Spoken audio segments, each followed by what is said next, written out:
L'IA générative constitue-t-elle une véritable révolution? Non. Je suis d'accord. La data est-elle un prérequis pour l'IA? Ah oui. Oui. La gouvernance de l'IA doit-elle précéder son implémentation technique? Non. On va dire oui.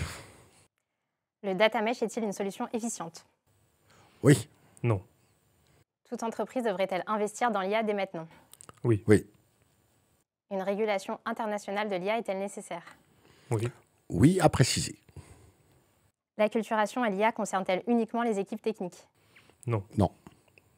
Les bénéfices de l'IA générative l'emportent-ils sur ses risques? Oui, à discuter aussi, je pense. Mais Oui et non. Ouais. Oui et non. L'IA générative va-t-elle fondamentalement changer les métiers créatifs? Oui. Oui. L'éthique fait-elle partie intégrante de la gouvernance de l'IA? Oui, Oui. bien sûr. Les chatbots IA vont-ils remplacer la majorité des interactions clients dans les prochaines années? la majorité, peut-être pas. Moi, je dirais non. Moi, je dirais oui. Si on pousse la réflexion plus loin et qu'on souhaite répondre à l'interrogation ultime, à savoir IA générative, révolution ou évolution, quelles seraient vos réponses respectives? En fait, je pense que... moi, je vais avoir une réponse qui va être sur 3 axes. On ne peut pas dire... déjà, il faut définir révolution. Qu'est-ce que c'est vraiment qu'une révolution? Impact rapide, changement fondamental. Et pour moi, j'ai répondu non pour une raison déjà technique. C'est-à-dire que techniquement parlant, les technologies qui sont utilisées, pour moi, ne sont pas une révolution, plutôt une évolution. Voilà, si on reprend un petit peu comment ça marche, notamment les modèles de langage, c'est globalement des réseaux, donc du deep learning appliqué à des ensembles de données très gros, donc du big data, sur lequel on va réussir à faire un entraînement et donc derrière à avoir des modèles qui peuvent parler. Et peuvent parler comment? De manière probabiliste. C'est-à-dire que globalement, on met des mots après des mots et puis on va avoir la réponse la plus probable.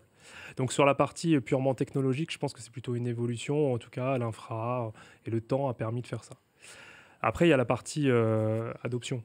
Et ça, j'aurais besoin un petit peu de ton savoir dessus. Mais sur la partie adoption, là, pour le coup, là, j'irais beaucoup plus sur la révolution.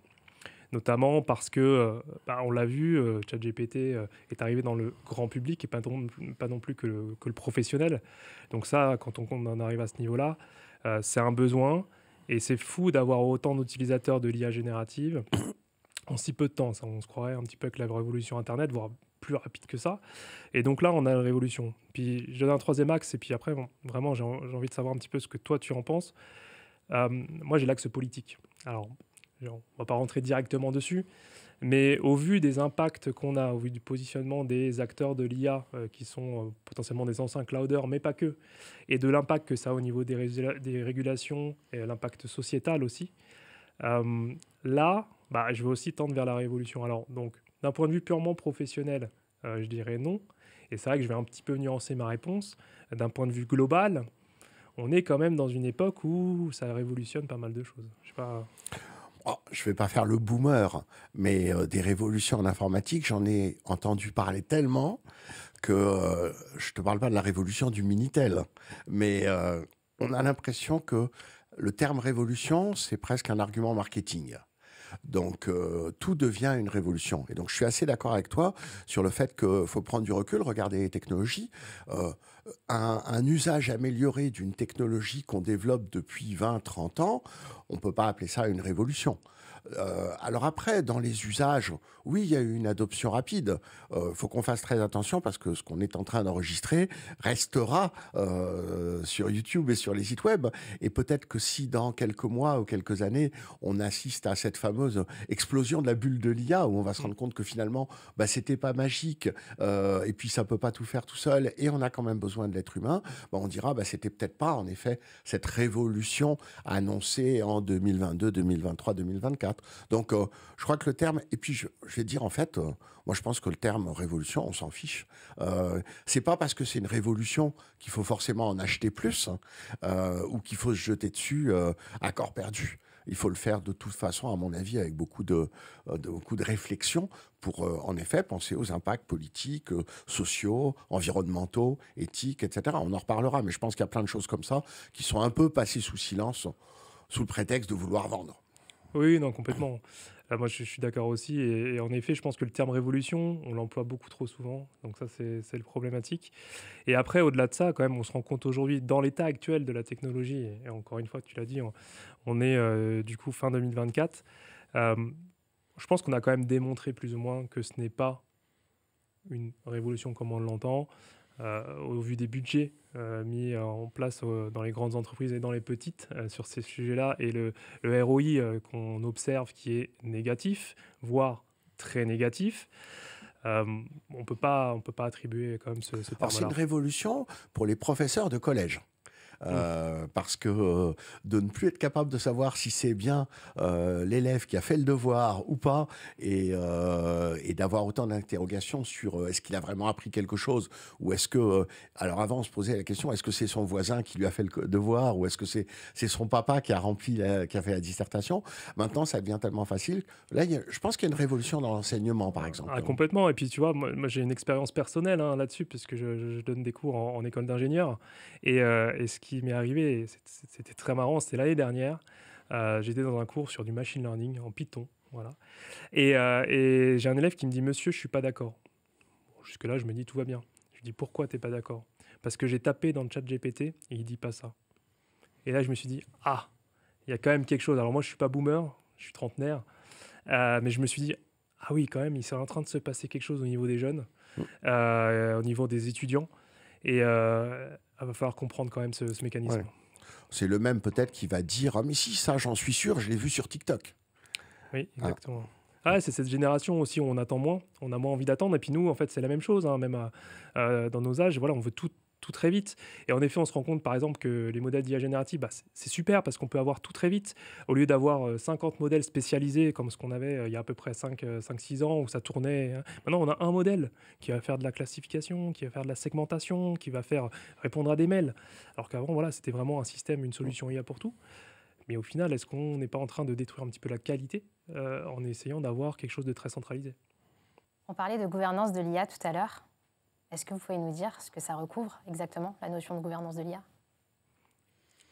Alors, la gouvernance de l'IA, pour moi, c'est un élément indispensable à étudier en même temps que l'IA. C'est-à-dire que c'est des règles qu'on doit décider et apprendre. Et alors, je ne crois pas un instant que les entreprises ou les individus vont apprendre les règles avant de commencer à faire de l'IA. Ça, j'y crois pas un instant. Ce serait peut-être la bonne démarche, hein. C'est normalement ce qu'on fait quand on passe le code avant de commencer à conduire une voiture. Ouais, et pourtant, dans la question qu'on a eue tout à l'heure, tu as bien mis quand même la gouvernance de l'IA avant la technique. C'est ce qu'il faudrait faire. Mais je ne crois pas un instant que les gens vont le faire comme ça. Donc, je pense qu'ils vont le faire les deux en même temps. Et je pense que, comme très souvent d'ailleurs, ils vont préférer jouer avec des outils et puis peut-être à un certain moment mettre les doigts dans la prise et se rendre compte que ça fait mal et du coup revenir en arrière et dire ce serait bien qu'on apprenne ou qu'on encadre, etc.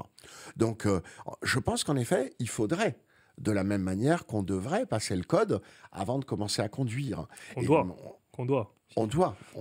Mais il y en a certains qui peuvent éventuellement commencer à conduire dans des petits villages. Mais pour moi, la gouvernance de l'IA, ça devrait être ça. Alors par contre, ça nous amène à nous poser des questions.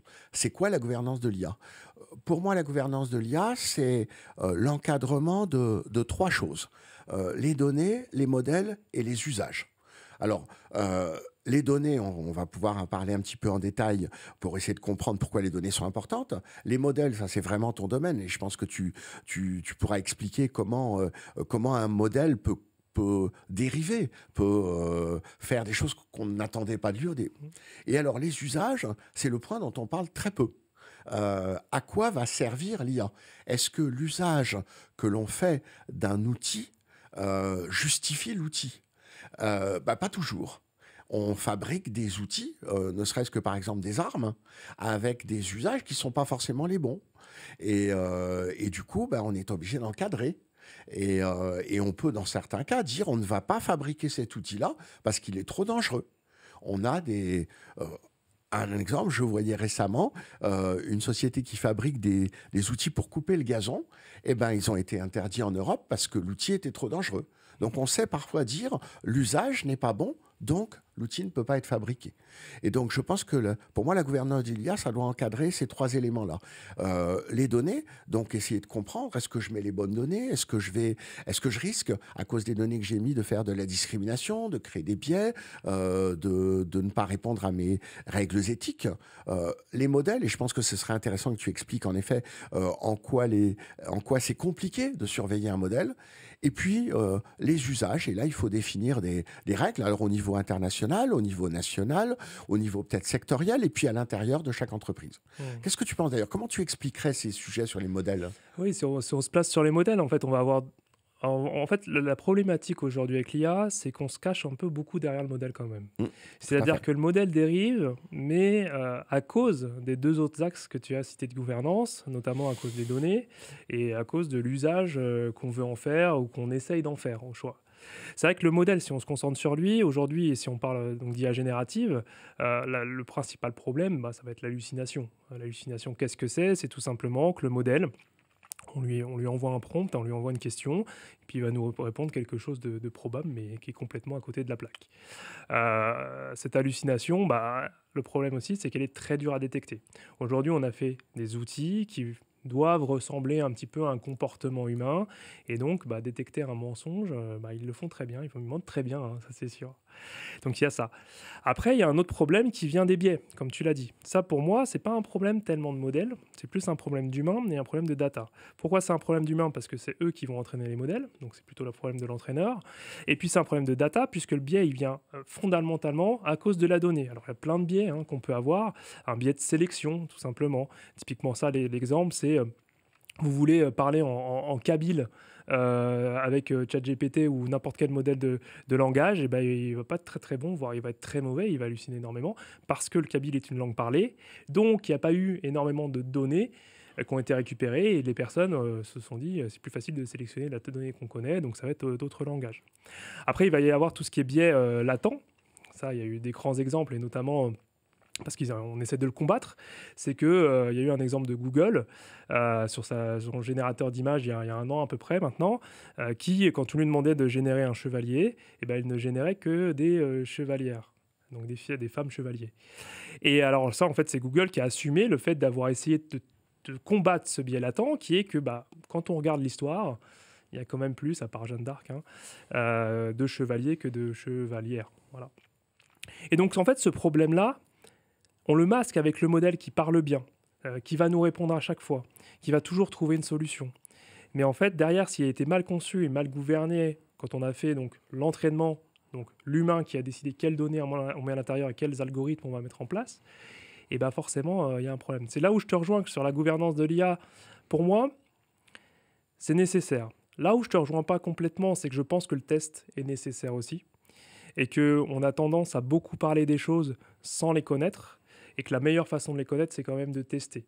Sachant qu'avec l'IA et l'IA générative, aujourd'hui, c'est quasiment une commodité. C'est une commodité, mais bon, allez, je vais lâcher le terme. C'est une commodité.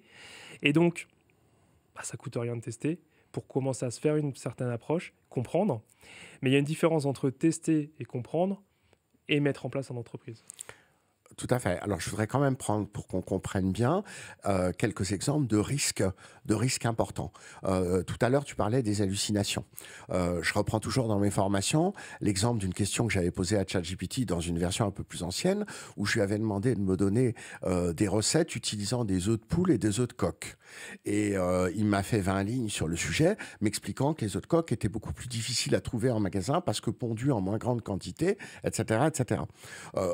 Moi qui suis un peu cuisinier, je me suis rapidement rendu compte que les œufs de coq, j'en trouverais jamais. Ah bon? Uniquement parce que j'étais cuisinier, bien entendu. Mais je me mets dans la peau de quelqu'un qui ne connaît pas le sujet, ou alors moi, posant une question sur un sujet que je ne connais pas, je vais peut-être me faire complètement avoir. Voilà. Alors, tester, oui, mais je ne vais pas utiliser ça juste pour tester. Je vais l'utiliser dans le cadre de quelque chose dont j'ai besoin. Et alors, autre exemple, j'étais récemment dans un cabinet d'avocats où ils ont découvert au cours d'une formation d'acculturation à l'IA que Ben, certaines personnes, certains avocats, avaient enregistré avec ces petits enregistreurs connectés à ChatGPT une conversation avec un client en se disant c'est génial, comme ça je vais avoir le résumé automatiquement. J'appuie sur un bouton, ça enregistre, ça envoie à ChatGPT, ça m'envoie le résumé par mail. Quid du secret professionnel, quid du partage de ces informations. Et alors, c'est là où ils l'avaient fait pour tester. Donc c'est là où je te rejoins pas quand tu dis il faut tester.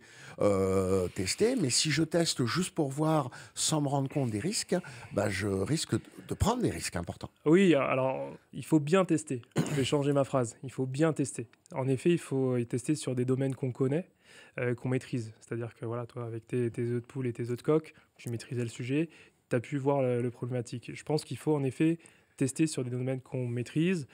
Si on prend un cas d'usage qui est très simple, qui est par exemple la réponse au mail, la plupart des gens qui vont tester l'IA générative sur de la réponse au mail, ils ont écrit des centaines de mails avant et donc ils vont pouvoir se rendre compte des hallucinations ou des autres problèmes. Je pense que c'est vraiment là-dessus. Et après, tu as raison aussi, il faut bien tester et il faut bien tester avec les bonnes personnes. C'est-à-dire que derrière... typiquement, il y a des concepts. Alors moi, j'étais aussi dans une entreprise, une petite entreprise, une PME nantaise, et je leur ai appris ce que c'était que le concept de température des modèles de langage, c'est-à-dire on va jouer avec le déterminisme, entre guillemets, du modèle. Plus la température est basse, plus il va répondre la même chose, mais presque la même chose, attention, ça dépend des modèles. Plus la température est haute, plus il va nous répondre une réponse différente à chaque fois. Et ça, c'est pour le cerveau humain. Alors, c'est facile à imaginer pour un humain. Pour un process informatique, d'habitude, on a l'habitude qu'ils nous répondent toujours la même chose.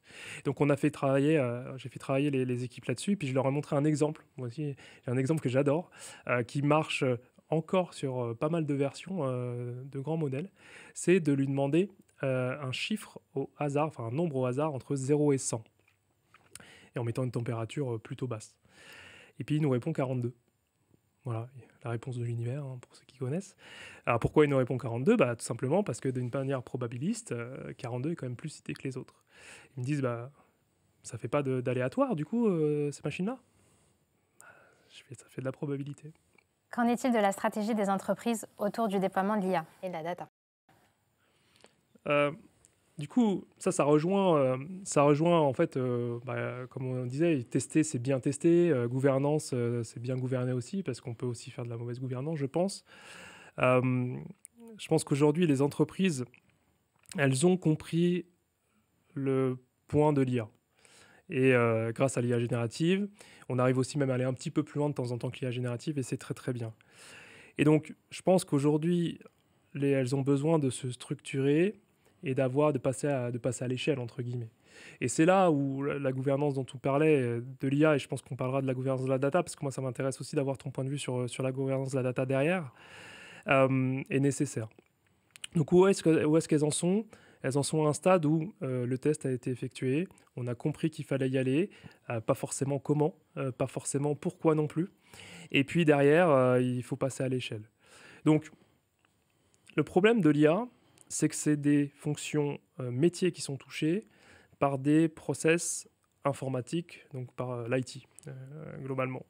Et donc, le côté qu'on a revu depuis longtemps, et alors je ne sais pas si tu as les mêmes expériences, mais où la DSI, hein, donc le système d'information, n'est pas forcément ami avec les métiers, c'est un schéma que là, on est obligé de casser, sinon on est sûr qu'on va aller au tas. C'est vrai qu'il y en a un petit peu ras la casquette d'avoir cette dichotomie entre les deux systèmes, alors qu'on est à chaque fois dans une même entreprise.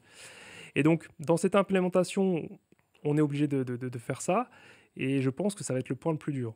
Après, est-ce que la gouvernance peut répondre en fait, à ces attentes-là ? Est-ce qu'il y a des systèmes pour que ça passe ? Je ne suis pas sûr. Non, moi je trouve que c'est bien d'être volontaire et d'avancer et de dire voilà, maintenant il faut passer à l'échelle, etc. N'oublions pas quand même qu'il y a des humains autour de tout ça et que les humains, ils ont une capacité à freiner toutes les innovations qui pourraient être intéressantes pour l'entreprise. Alors parfois pour des bonnes raisons, parce que si je m'inquiète pour l'avenir de mon poste, si je m'inquiète pour le changement dans mon travail, je ne vais pas forcément pousser cette technologie qui m'inquiète. Hein. Et donc, moi, je vois quand même beaucoup d'entreprises où, à part les équipes innovation, IA et compagnie, où on est à fond dedans et on veut le développer, où dès que ça redescend dans les métiers au niveau du très concret, on fait très attention. Je me rappelle d'une interview que j'avais lue récemment, je crois que c'était le ministre en charge des comptes de la Sécurité sociale qui venait expliquer que la Sécurité sociale allait mettre en place des l'IA générative pour répondre aux mails des clients. Et dans la même phrase, il arrivait à dire qu'on allait automatiser l'ensemble des réponses aux mails, mais qu'on allait supprimer aucun emploi. Parce que et là on se heurte aux considérations politiques qu'on évoquait tout à l'heure, c'est que si on dit clairement les choses, si on arrive à remplacer la personne qui répond aux mails par une IA, mais c'est peut-être des dizaines de centaines de milliers d'emplois qui sont menacés. Très probablement. Et qui oserait le dire aujourd'hui? Ouais, non, tu oses le dire. Merci de le dire. Mais qui, dans une entreprise, oserait avoir un discours comme ça en disant il faut qu'on investisse dans l'IA générative pour virer des gens? Ouais, non, c'est très complexe. Et en effet, je pense que ça fait partie des risques non techniques qu'on a autour de l'IA générative, qui est en effet l'impact auprès des humains. Il y a ce risque-là. On va avoir un autre risque qui est par rapport à tout ce qui va être l'apprentissage. C'est-à-dire qu'on risque d'avoir des défauts d'apprentissage, des personnes qui ne veulent plus apprendre parce que l'IA le fait à leur place. Et puis quand on va se retrouver dans 10-15 ans avec des systèmes où plus personne ne sait rien à part taper un prompt pour trouver une réponse, voilà, c'est des risques qui sont à long terme. Sur ce sujet-là, moi, je suis moins inquiet parce que moi, j'ai l'impression d'avoir vécu ça, par exemple, avec le calcul. Moi, tu me demandes, ou on demanderait aux gens qui nous regardent, de calculer là à la main et de diviser 832,54 par 125,62 à la main avec une division, il y a pas grand monde qui sait le faire. Je l'ai appris quand j'étais très jeune au collège. J'ai fait confiance à la calculatrice. Aujourd'hui, je ne sais plus le faire. On ne sait plus le faire. Je ne sais plus le faire et je n'ai plus eu l'occasion de le faire depuis des dizaines d'années parce que la calculatrice le fait. Est-ce qu'aujourd'hui, je fais encore attention à l'orthographe alors que j'ai le dictionnaire correcteur orthographique? Certainement que ça n'aide pas. Donc je crois qu'on a perdu des capacités, mais que ça ne nous empêche pas de vivre. Oui, non, là-dessus, je suis moins d'accord. Alors, je ne sais pas si c'est parce que pour le coup, moi, j'aime les maths. Toi, tu es un matheux, donc tu sais faire des divisions. J'aime les mathématiques et j'aime le calcul mental. Du coup, j'ai gardé ça et je combats très fortement cette... alors, j'ai un terme qui me vient à l'esprit, mais c'est une certaine paresse. Hein. Oui, tout à fait. Voilà, j'essaie de la combattre un maximum pour moi, d'une part, mais aussi avec toutes les interactions que j'ai avec beaucoup de monde. Parce que je pense qu'il faut avoir des réflexes. Après, à quel niveau on place le réflexe ou la connaissance, ça c'est un autre sujet. Mais typiquement pour les mathématiques, la base, donc les 4 opérations, pour moi, il faut savoir les faire pour s'en sortir dans beaucoup de situations.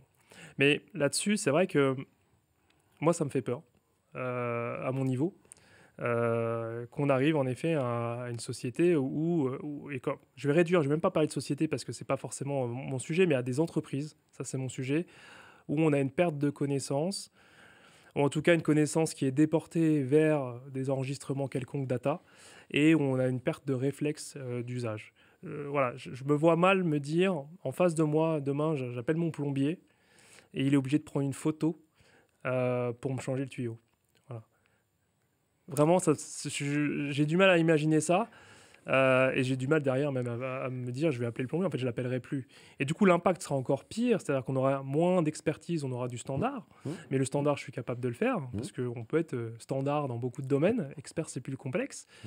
Et donc si on va vers ça, en fait l'impact sera encore plus fort sur les métiers notamment. Oui, mais on a un exemple, et l'IA générative vient rajouter ça dans le domaine de la photographie. L'expertise en matière de photographie qui existait il y a 20, il y a 30, il y a 40 ans, aujourd'hui, elle ne trouve plus son marché parce que tout le monde est photographe avec son smartphone et qu'avec l'IA des derniers smartphones, on peut faire des choses qui seraient extrêmement complexes à faire si on n'avait pas ces outils-là. Et donc, il y a beaucoup aujourd'hui de photographes qui souffrent à cause de ça et qui d'ailleurs, et c'est peut-être un sujet sur lequel on peut dériver, qui d'ailleurs me disent mais est-ce que demain mon client ça va pas être l'IA?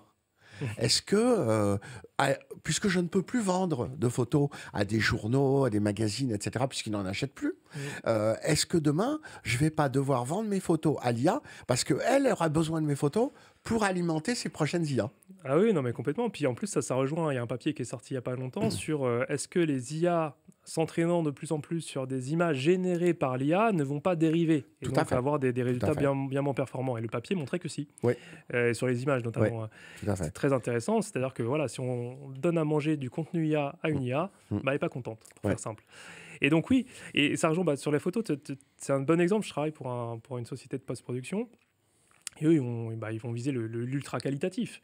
Mais c'est vrai qu'encore une fois, comme tu l'as dit, pour le petit photographe qui n'a pas la puissance de frappe, les outils ou les compétences vraiment pointues sur la post-prod, et bah, lui, il a des questions à se poser sur son métier. Ouais. Ça. Je crois que ce que tu as dit, c'est une très bonne conclusion sur ce thème-là. C'est qu'en fait, ça va augmenter l'écart entre les experts, le luxe, les meilleurs connaisseurs d'un sujet, qui, eux, vont toujours avoir un marché.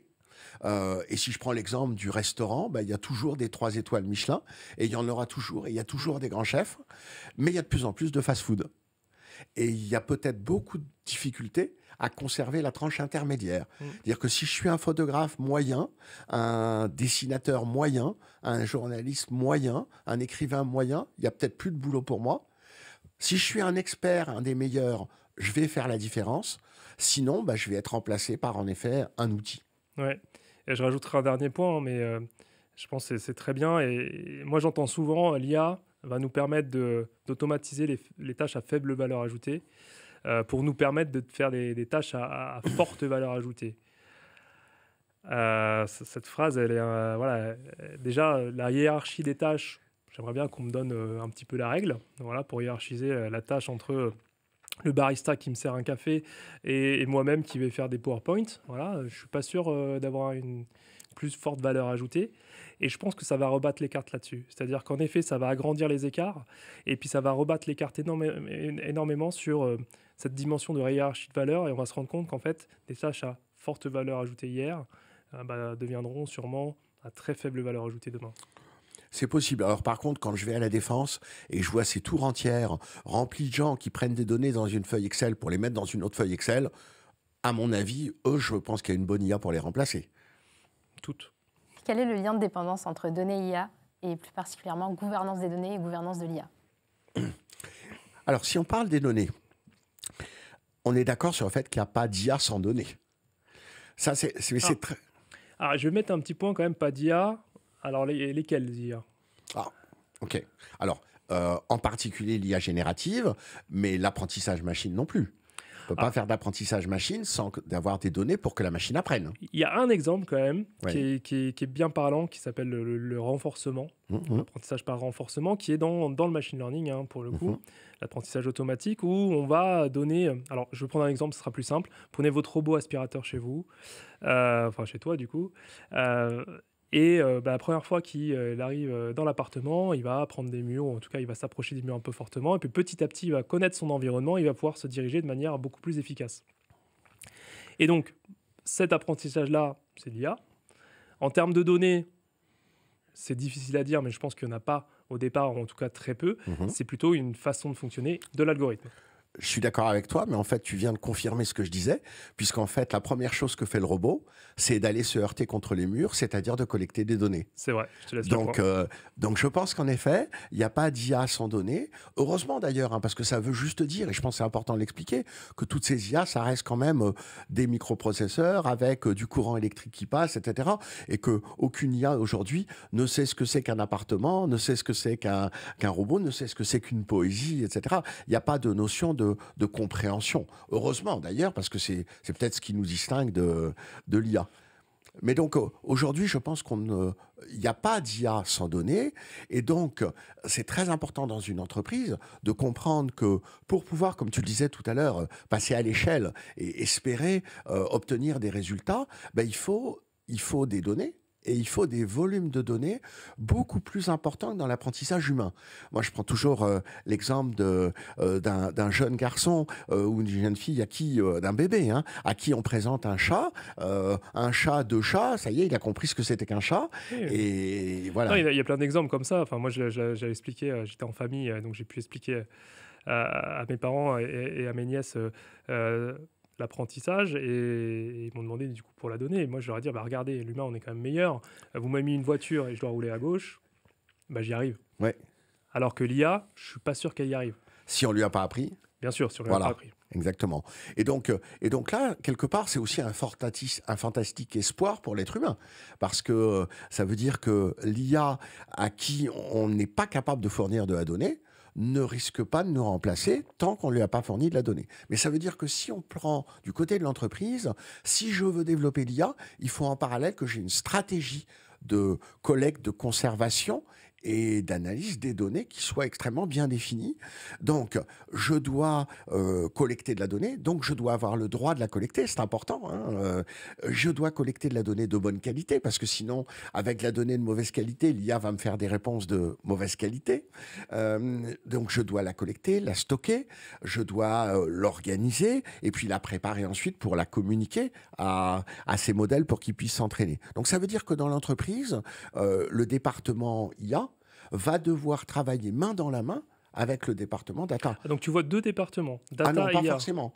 Pas forcément, mais ce sont deux sujets. Je pense qu'aujourd'hui, dans la plupart des entreprises, il y a des personnes différentes. Parce que la data, ça fait 20, 30 ans qu'on en fait. Donc il y a des gens qui sont déjà là-dessus depuis des années. Le data warehouse, c'est 1989. Donc c'est pas nouveau qu'on collecte. Walmart, depuis des décennies, collecte des milliards de tickets de caisse aux États-Unis dans des entrepôts de données gigantesques. Donc il y a des gens qui s'occupent de ça avant même qu'on parle d'IA.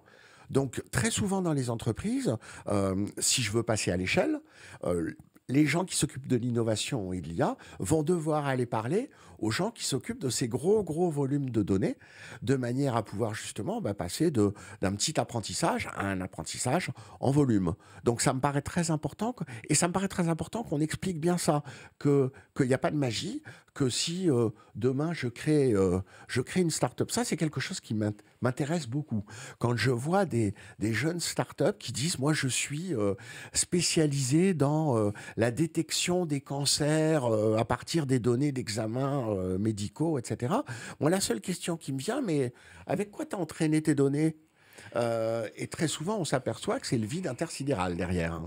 Oui, ils ont l'idée, et puis derrière, alors je suis start-upper, alors plus maintenant, mais je fus start-upper, pas sur le médical, mais plus dans l'industrie.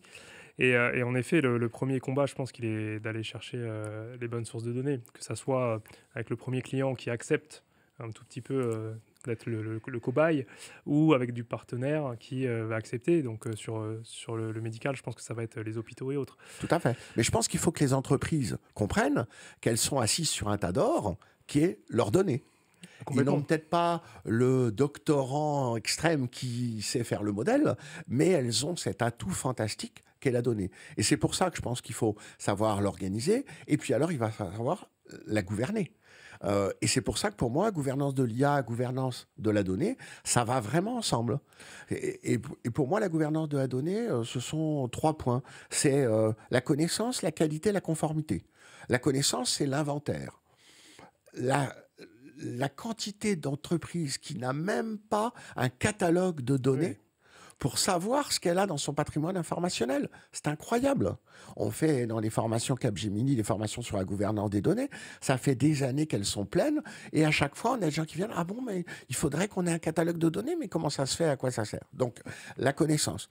La qualité, parce que si je ne sais pas, c'est pas simplement d'avoir des données de bonne qualité, c'est d'être capable de mesurer le niveau de qualité. Parce que si je ne sais pas si ces données sont de bonne qualité, je risque de générer des réponses absurdes. Je pense que le point que tu donnes est important, parce que sinon on va avoir pas mal de gens qui vont dire oui, mais c'est compliqué la qualité. En fait, c'est pas la qualité en tant que telle. Oui, plus la donnée est de qualité, mieux c'est, certes. Ouais. On est d'accord. Mais ce qui est important, c'est de savoir est-ce que je suis dans une qualité qui est moyenne, forte. Est-ce que j'ai l'exhaustivité. Souvent, c'est est-ce que je n'ai pas un trou dans la raquette. Donc, c'est plutôt la mesure est importante. Tout à fait, tout à fait. Et puis la conformité. Et là, c'est plus des bonnes pratiques, c'est la loi. Je vois aujourd'hui des gens qui voudraient faire des choses fantastiques avec des IA, mais ils n'ont juste pas les données avec les bons consentements, avec la bonne légitimité du traitement, etc. Et donc ça, en matière de gouvernance, je dois m'assurer de ces 3 points, connaissance, qualité, conformité. Et finalement, ça va avec la gouvernance de l'IA. C'est pour ça d'ailleurs qu'on constate qu'aujourd'hui, aux États-Unis et un petit peu en France, les gens en charge de la gouvernance de la donnée prennent aussi le sujet gouvernance de l'IA. Il y a aux États-Unis, en mars dernier, le gouvernement américain a donné 2 mois à l'ensemble de ses agences fédérales pour recruter un responsable de la gouvernance de l'IA. Et dans 80% des cas, c'est le responsable de la gouvernance de la donnée qui a pris cette responsabilité. Il y a 120 patrons de la gouvernance de l'IA qui ont été nommés aux États-Unis. Et pour la plupart, ce sont déjà ceux qui étaient en charge de la gouvernance de la donnée. Ouais, ça c'est vrai que c'est un sujet, et ça a été une des remarques qu'il y avait pas mal sur les AI Act, où par rapport au RGPD, il n'y avait pas la notion, en tout cas en Europe, de devoir recruter un DPO, hein, pour le coup pour RGPD. Là, il n'y avait pas de DP... je sais pas trop quoi. Ouais. Voilà, pour l'IA. C'est vrai que ça, c'était une vraie question à se poser, mais on voit quand même pas mal d'entreprises, une taille intermédiaire à grosse, qui ont fait le choix de s'équiper quand même de personnes qui sont capables d'avoir cette notion de je connais l'IA, je suis responsable de ce que je vais en faire, et donc je vais avoir tous les process que tu citais. Ça, c'est d'ailleurs assez drôle, hein, que dans le texte, il n'y ait pas eu de notion là-dessus, puisque c'est un texte qui est plus un texte, on va dire, préliminaire, moi je pense, hein, qui donne des grands principes et qui demande de qualifier, ou en tout cas de regarder un petit peu ce qu'on fait avec l'IA, de ne pas faire n'importe quoi. Voilà, j'ai résumé le texte, il y a plus de choses que ça, mais c'est un petit peu l'idée. C'est bizarre qu'ils n'aient pas imposé cette notion pour permettre aux entreprises de s'équiper aujourd'hui des bonnes compétences, pour demain, dans 2-3 ans, quand un vrai texte va arriver avec des choses complexes, qu'ils aient au moins les bonnes personnes aux bons endroits. Oui, bon, il faut savoir quand même que le RGPD et le rôle du DPO, c'est pas des sujets faciles. Il y a beaucoup de DPO qui sont en burn-out. L'intégration du DPO dans l'entreprise, c'est pas facile. Donc, il n'y a pas forcément beaucoup de candidats pour aller en plus se confronter à l'IA. Parce que le problème, c'est pas sûr, ça, sur l'IA. C'est quand même une mouvance que les gens ont envie d'aller chercher. Mais non, parce que l'équivalent du DPO qui s'occuperait d'IA, il serait là pour donner les mauvaises nouvelles. Oui, pour dire ah ben non, ça t'as pas le droit, ah mais non, mais ça on n'est pas conforme, ah oui mais ça on va avoir une amende, donc c'est pas forcément un truc qu'on a envie de faire. Oui, donc les AI PO, c'est bon, j'ai trouvé le bon terme. Globalement, je pense qu'aujourd'hui les grosses entreprises, et notamment si on prend des gros secteurs comme la banque et l'assurance, qui sont souvent dans les premiers d'avoir des réglementations, ils ont des personnes qui vont être là-dessus. Donc oui, peut-être que c'est un métier qui est compliqué, et qui est un petit peu l'oiseau de mauvais augure. Mais en soi, il ne change rien qu'on en aura besoin, qu'on en a besoin. Et je pense que les entreprises, si je dois donner un conseil quand même si oui, un métier compliqué, voilà, avoir dans la tête qu'un recrutement pour préparer les années à venir, 2 ans, 3 ans, ça serait peut-être pas mal. Alors d'ailleurs, sur le même sujet, je regardais récemment des annonces de recrutement de startups qui ont levé de l'argent et qui nous disent je vais en profiter pour pouvoir recruter et je cherche. Et là, j'ai une liste de 15 postes. Il n'y en a pas un sur la gouvernance, l'éthique, les règles, etc. Ah, des data engineers, des ML engineers, etc. Mais je trouve que ça, on devrait le faire du côté des entreprises, mais on devrait l'imposer aussi du côté de ceux qui créent les modèles d'IA. Bien sûr, et puis on a le cas dernièrement de Meta, hein, qui refuse de se conforter, de compléter toutes les règles qui sont nécessaires là, pour mettre ces modèles en Europe. Ça montre bien qu'on va avoir des problématiques comme ça un petit peu partout. Tout à fait. Mais je pense que... Alors d'ailleurs, moi je trouve que c'est intéressant pour une entreprise, quand elle fait un peu le tour des startups, pour voir avec qui elle peut travailler, qu'elle regarde ces aspects-là. Qu'elle regarde quelle startup investit un petit peu, par exemple, dans l'éthique, dans le changement climatique, la surveillance de la consommation de ces IA, c'est compliqué etc. pour une startup, hein, quand même, d'avoir ces niveaux-là, parce qu'on demande quand même 2 choses, c'est monter un produit, et à côté de ça, c'est vrai que d'aller chercher des domaines qui peuvent être un petit peu annexes, on va le dire quand même. Hein. C'est-à-dire que, ok, changement climatique, c'est très important, et je serai le premier à le dire, mais en tant que start-upper, première chose, c'est qu'il faut que j'ai des clients. Alors après, peut-être que ton concept, c'est de se dire, ça peut être une image de marque, ou ça peut être quelque chose qui va permettre derrière d'aller taper certains clients. Et donc le problème, c'est que si on applique cette règle-là à des domaines comme l'armement, la chimie, la biologie, le médicament, c'est un monde de chaos qu'on crée. Si parce qu'on est une start-up, on a le droit de faire n'importe quoi sans investir dans le contrôle, l'éthique, etc., ça me paraît très dangereux comme position. De dire, parce que je suis une start-up, je n'ai pas à me préoccuper de ça. C'est dangereux. Mais oui, c'est un peu... Malheureusement, je pense que c'est un petit peu ça. Et quand tu cites l'armement, il y a de l'armement. Oui, voilà. Tout à fait. Qu'en est-il de la place de l'acculturation IA ? Est-ce que vous pouvez développer ce sujet. L'acculturation IA. Ça, c'est un vrai sujet. On en a parlé. Je pense qu'on peut prendre un tout petit peu de temps parce qu'on a déjà un petit peu donné le sujet. En fait, l'acculturation en IA, elle est complexe puisqu'on a beaucoup de monde à acculturer et beaucoup de personnes différentes. Donc des techniciens, des métiers, des sponsors quelconques.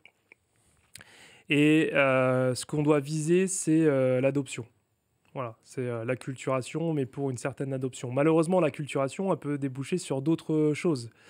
Elle peut déboucher sur de la marginalisation, des personnes qui ne veulent pas y aller, sur de la ségrégation, voilà, sur aussi de l'effacement de certaines choses qui étaient là présentes, comme on l'a dit tout à l'heure avec l'apprentissage.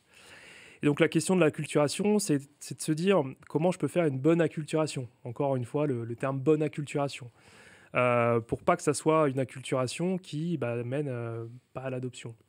Alors si on théorise un petit peu en sociologie sur l'acculturation, on va avoir l'acculturation spontanée, celle qu'on aimerait tous. On peut avoir l'acculturation forcée, et là c'est j'impose, et j'y vais et je t'acculture. Voilà, tu prends le savoir, et tu prends les bonnes pratiques. Et puis la dernière, c'est une acculturation qu'on va appeler dirigée ou planifiée, qui est un peu un entre-deux, où on se dit, j'essaye de chercher cette spontanéité, mais en même temps j'aide, et je mets un petit peu d'huile dans le moteur de la spontanéité.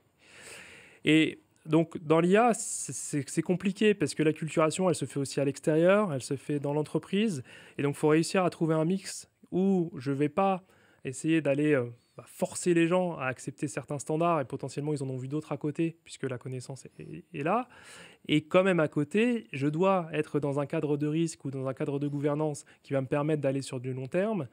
Et donc, je dois quand même fermer un petit peu. Donc, il faut avoir cette planification, sûrement en plusieurs temps, des temps qui vont être au départ vraiment de l'acculturation très générale, dans un deuxième temps de l'acculturation peut-être par différentes thématiques et par différents secteurs d'une entreprise, pour arriver peut-être, à mon avis, à la fin, à retourner sur un ensemble de l'entreprise et montrer la communication qui va être facilitée avec l'IA. Je ne sais pas ce que tu en penses, toi, de ton côté. Oui, moi je trouve qu'au-delà de l'acculturation, on va avoir un problème tout simple qui est de changer les comportements. Parce que l'acculturation, à mon avis, elle se fait déjà par le grand public. Quand je découvre ChatGPT et que j'y vais pour moi, pour poser des questions, je m'acculture tout seul, mais pas forcément bien. C'est un peu comme celui qui a appris à conduire sur le tracteur de son grand-père. Et quand il va à l'auto-école, après, c'est difficile parce qu'il faut changer des habitudes qui ne sont pas forcément bonnes. Tu nous parles beaucoup de conduite sans permis quand même, Philippe. Hein. Oui, tout à fait. Je ne suis pas sûr que ce soit une bonne chose de ce point de vue-là. Et donc là, en effet, l'acculturation, l'auto-acculturation à l'IA, ce serait un peu l'équivalent de la conduite sans permis. Et donc après, faut changer des habitudes. Et c'est là où d'ailleurs, justement, avec la gouvernance de l'IA, on va apparaître un peu comme les empêcheurs de faire de l'IA tranquille. Parce qu'on va dire, ah non, mais ça, oui, tu l'as fait en t'acculturant, mais ça, tu peux pas le faire pour telle raison légale, de disponibilité des données, etc.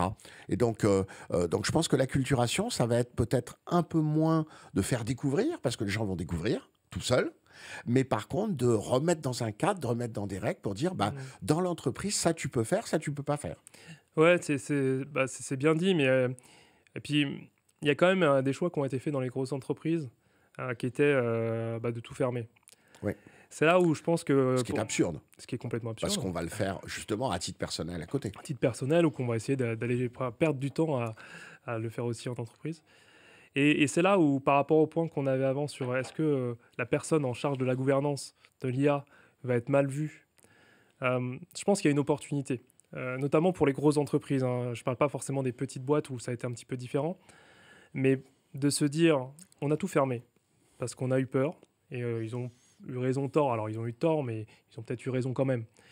Et la personne en charge de cette gouvernance, en fait, elle va amener cette acculturation raisonnée. Voilà. Donc, planifiée et raisonnée. Et donc, elle peut avoir quand même un côté très positif de se dire, maintenant, je vais pouvoir utiliser l'IA dans un cadre, certes, mais je vais pouvoir utiliser l'IA. Et ça, c'est quand même un job sympathique. Tout à fait. Une dernière question. On parlait tout à l'heure de data mesh. Est-ce que la data concerne-t-elle toujours l'informatique ? Alors, je vais revenir sur la question. C'est vrai que c'était pendant le quiz de tout à l'heure, on a eu un différend énorme. Ah oui. énorme sur le data mesh. Alors, je vais mettre un peu de contexte. Et puis j'aurais besoin de ton savoir, parce que moi, je ne suis pas spécialiste du data mesh. Je le vois dans pas mal d'entreprises. Je le vois aussi dans des grosses entreprises. J'ai vu les deux cas. J'ai vu des cas où des gens ont essayé de mettre en place un data mesh et ça n'a pas marché.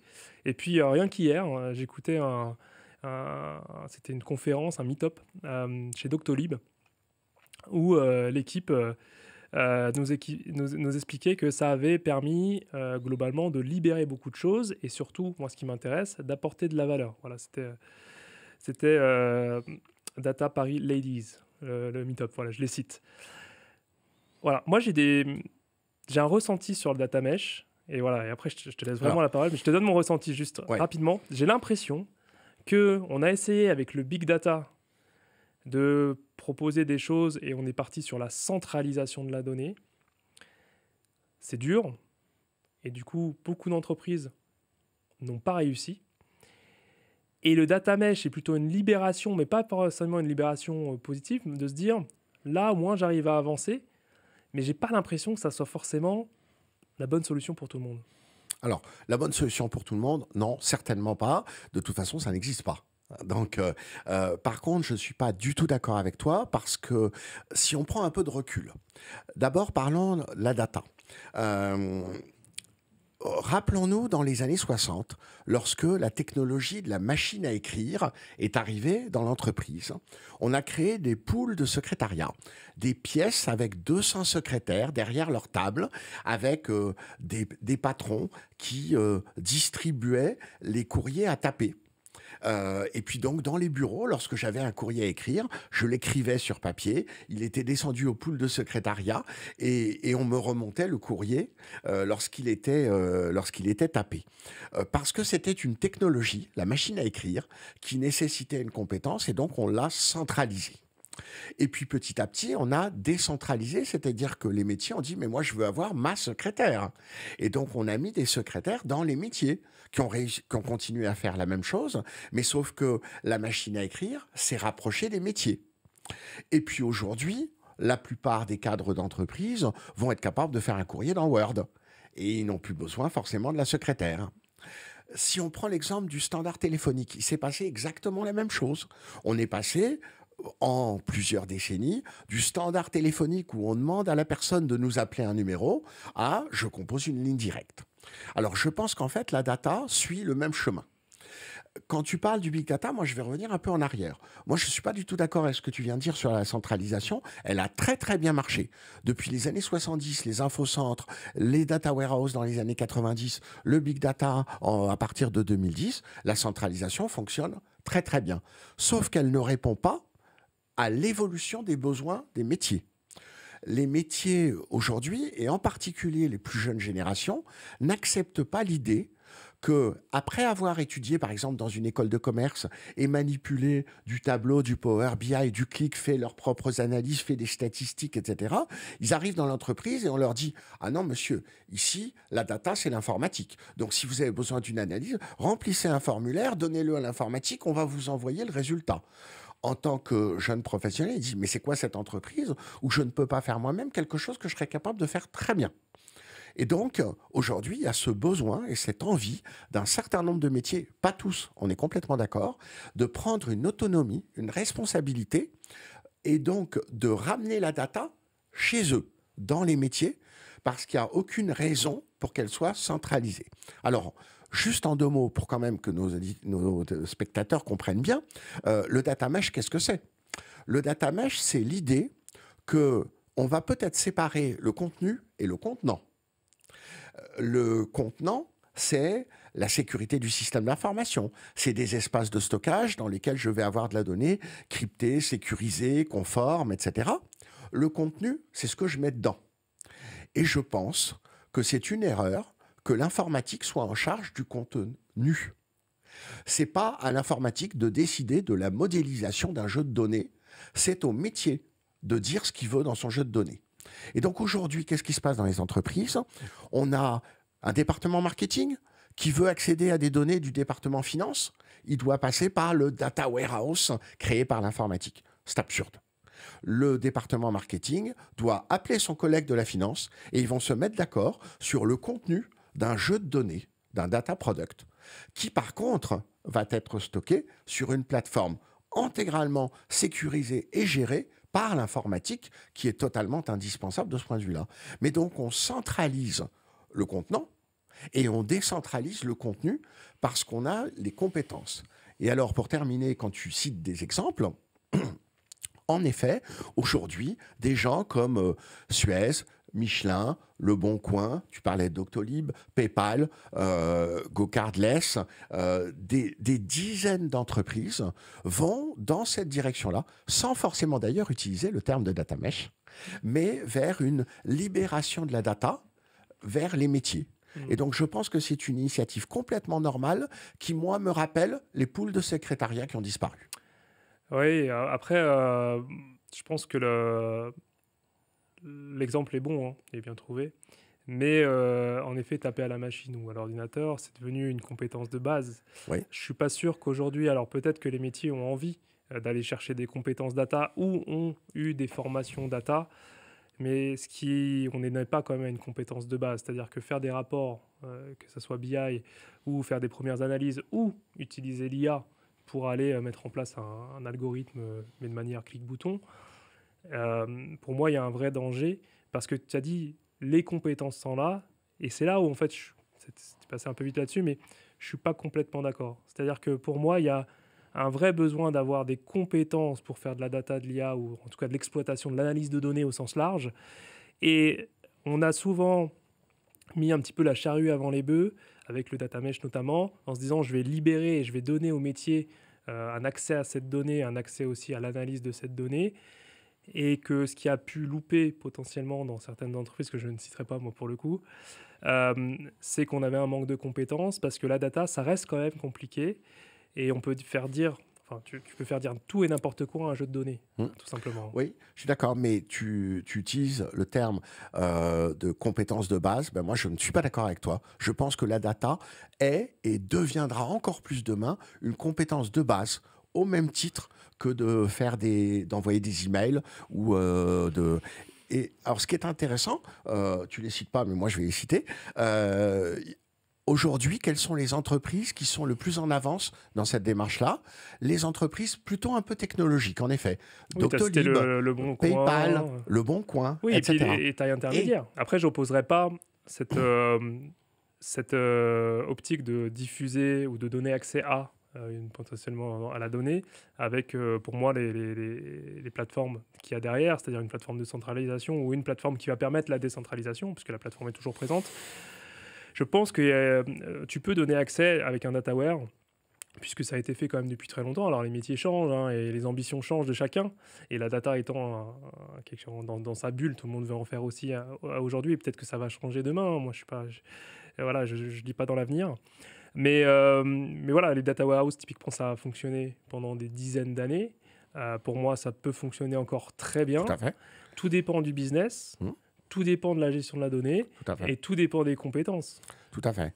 Ceci dit, si ça fonctionnait si bien que ça, il y aurait moins de ce qu'on appelle le shadow IT, où certains métiers, parce que le data warehouse ne répond pas à leurs besoins, développent leurs petits trucs dans leur coin. Ça, c'est une réalité malheureusement.